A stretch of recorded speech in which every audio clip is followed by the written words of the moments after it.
Hello,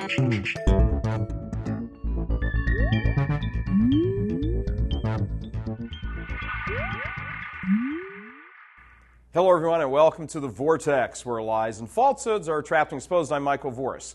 Studying philosophy changes lives. That's right, it does, because philosophy is the search for wisdom.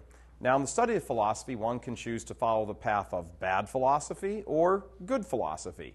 If one studies bad philosophy, all manner of aberrant ideas follow. That's why it's bad. And since ideas have consequences, bad philosophy leads to bad consequences.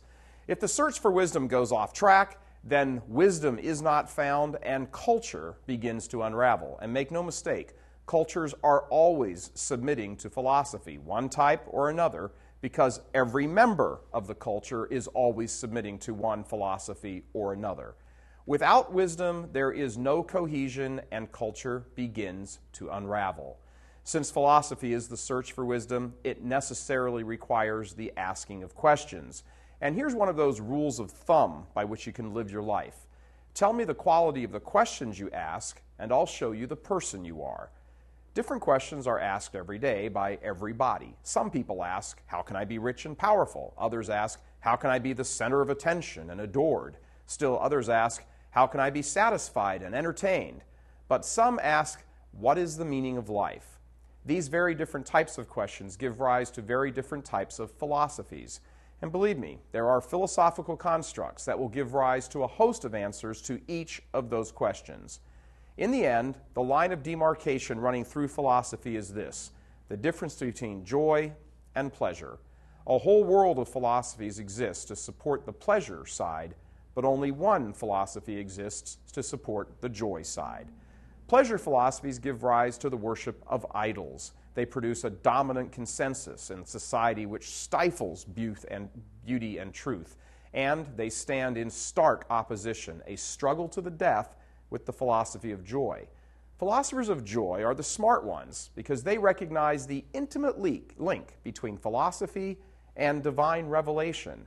If modern philosophy is not baptized, it will remain dead.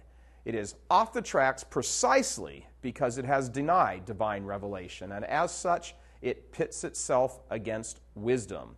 It searches long and hard for intimacy, but will always come up short because it looks for intimacy from a source that does not have it. God is the source of intimacy, not a broken creature also looking for it.